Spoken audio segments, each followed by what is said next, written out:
welcome all our medical fraternity into this series. I kept this series name as They Struggled to Give Us Comfort. I want to bring the pioneers in the field of medicine. With their contribution, today we are having a comfortable life. To give us comfort, they struggled. So, just to remind them, to have a tribute to them, I am doing certain videos remembering them and giving a tribute to all of them. So I hope you will enjoy these videos. This series is completely about they struggled to give us comfort.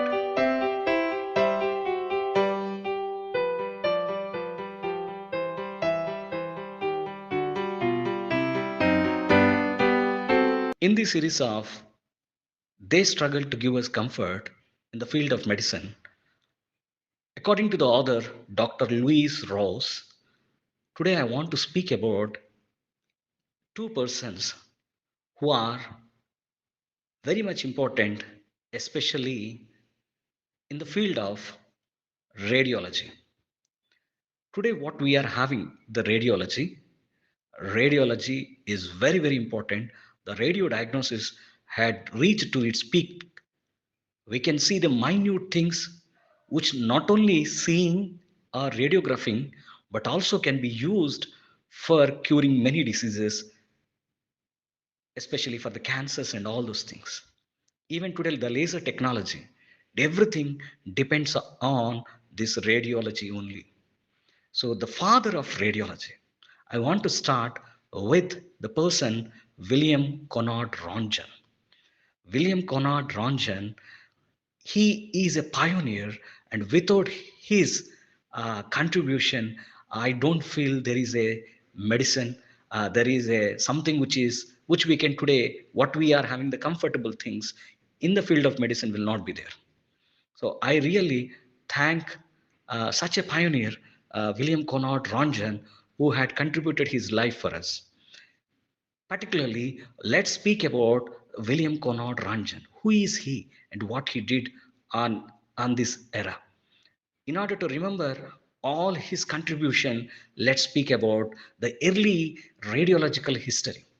The history of radiology, most peoples, at least in US, had at least one medical imaging study in their entire lifetime, a clear indicator of the impact radiology has had in public health. In 2015, this science, the radiology, had celebrated its 100th birth. 100th birthday has been celebrated on 2015. It sounds good. It speaks about that it is older one. Yes, it started in the late 1800 and it grew, and today we can see radiology in vast sectors, which is the radiology is very special. It is having a very good speciality. It creates and interprets the picture of human body and its organs, the body system to diagnose sickness and injury. Radiology, as it is a commonly called, also can be referred to as imaging services, medical imaging or diagnostic imaging. The common term here it is imaging, since that it is focus. It may be X-rays technologies such as radiology, CT scanning, DXA scanning, mammography, angiography, interventional medicines. Additional non-X-ray technologies are also there like ultrasound, radionuclide imaging, MR, all of them. But to speak all these things, we need to speak about the history of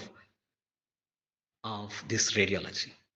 Let's speak about the person who is responsible, who created a history, who created a story of the radiology. Let's speak about that person, William Conrad Rontgen. He is a German mechanical engineer and a physicist.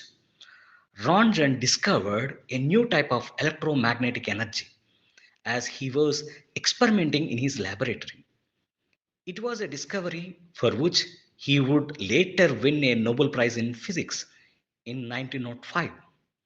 On November 8th, 1895, Ronald William Conrad Rontgen was studying the behavior of electrons as they pass through a glass tube, known as Crookes or Hitoffer's tube. The tube was completely enclosed in a light tight cardboard, wrapped, and his work was performed in near total darkness in his laboratory. As he experimented with the tube, he accidentally noticed a nearby workbench coated with barium platinocene giving off a low intensity greenish light. The light seemed to happen as an electron tube was energized, and he quickly made the association between the flow of electrons and this became a new kind of ray. During further tests, he found that objects of varying thickness placed in the paths of the rays revealed changing transparency when captured on a photographic plate. When he put his wife's hand in the path of the rays for a photographic plate for a few moments, it developed a unique image. The developed plate showed shadows thrown by the bones of her hand and a ring she was wearing, surrounded by a flesh which was more permeable, permeable to the rays, and thus threw a fainter shadow. That was the first X-ray image of a human being. Here, I want to emphasize more on William Conrad Rontgen. He had he was doing a lot of work on this one, and when he was doing this lot of work in this field of radio diagnosis, what had happened, I want to emphasize mainly on not only his contribution but also his sacrifice. What he did, how he had sacrificed his entire life. What had happened? Why he is considered as father of X-ray or radiology? Of course, his contribution was awesome. He only coined the name X-ray when he used these rays to create an image of his wife's hand on a photographic plate.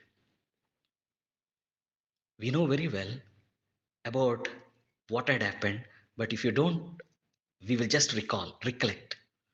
William Conrad Rontgen was a professor at a Bavaria Würzburg University.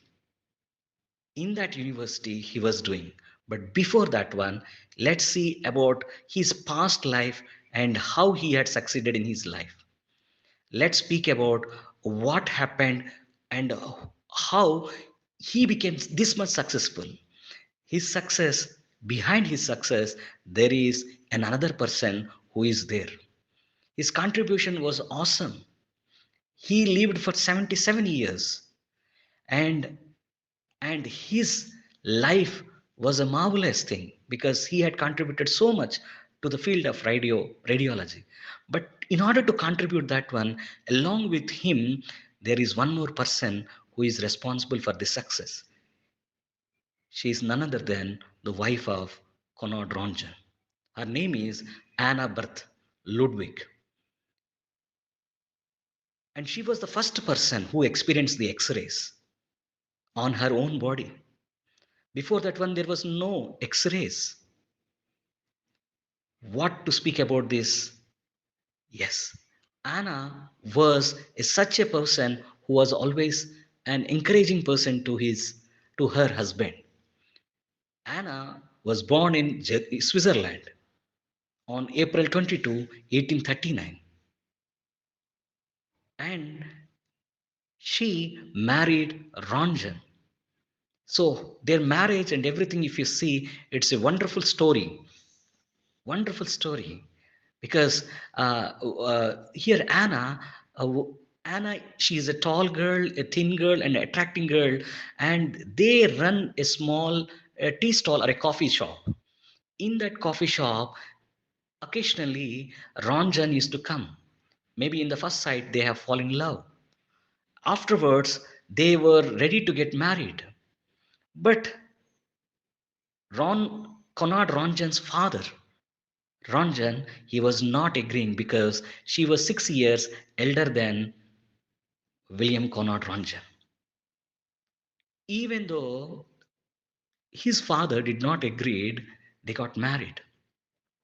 As they got married, Ronald's father, because of stubbornness, he did not give any financial support. William Ronald Conjan's father was a businessman, so he did not support William. As a result, his life was very, very much deteriorated without any financial support. Even in that condition, even in that condition, both were happy together. Where Ronald wanted to focus on his experiments.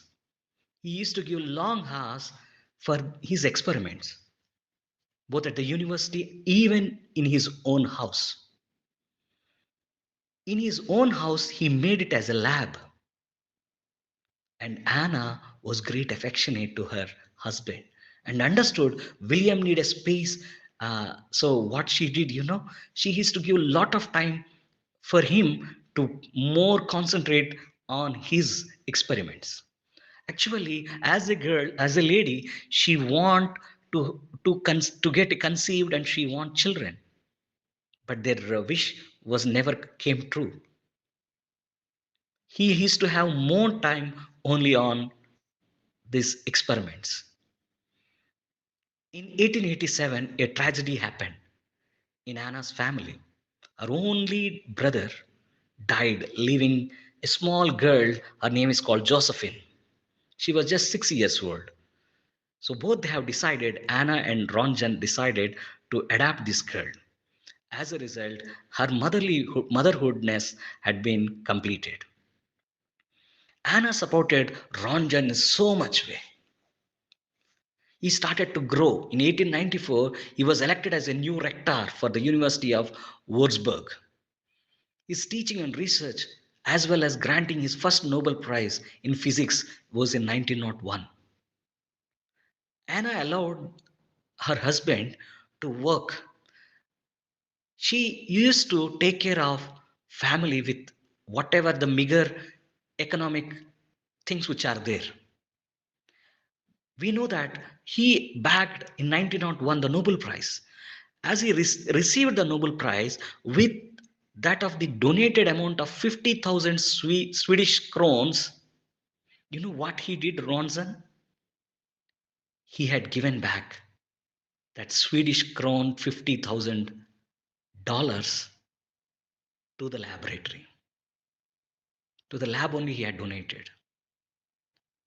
And after discovery of X-ray, his own wife came forward and said that you do on my hand.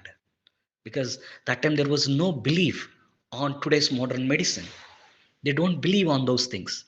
But at that time, this lady, Anna, came and said, yes, you do on my hand. So that's why the first X-ray which was being taken was none other than Anna's hand.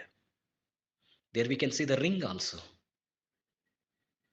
You know, after at the age of 80 years, Anna died with nephrotic cramps, and her husband died with bowel cancer. Both died, both struggled, helped each other. They don't have children. It's not that he is impotent, but the point is he had contributed his entire life, whole time for the field of medicine. And his wife understood and she supported him. With their struggles, today we had modern radiological techniques. I personally, when I was reading, studying about the Rontgen, William Conrad Rontgen, my my whole life had been stirred up. That's why I'm keeping this video, saying that we salute our heroes. Their struggles gave us comfort. I salute William Conrad Rontgen. and his wife Anna for their contribution to the field of medicine, especially in the radio diagnosis. Thank you.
Find the real me.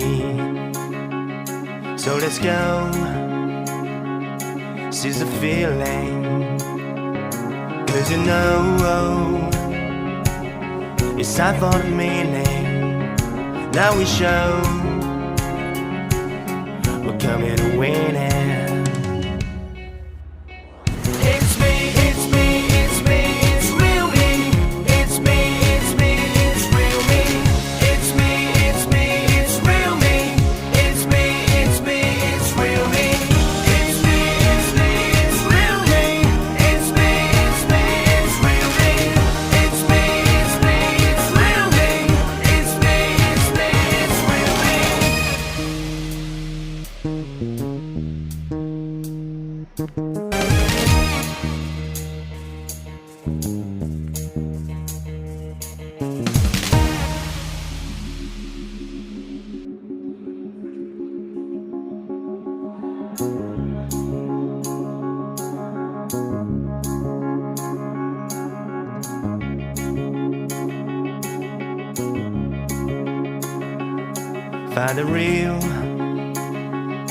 Find the real me. So let's go, seize the feeling. 'Cause you know, it's time for the meaning. Now we show we're coming to win it.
Find the real me.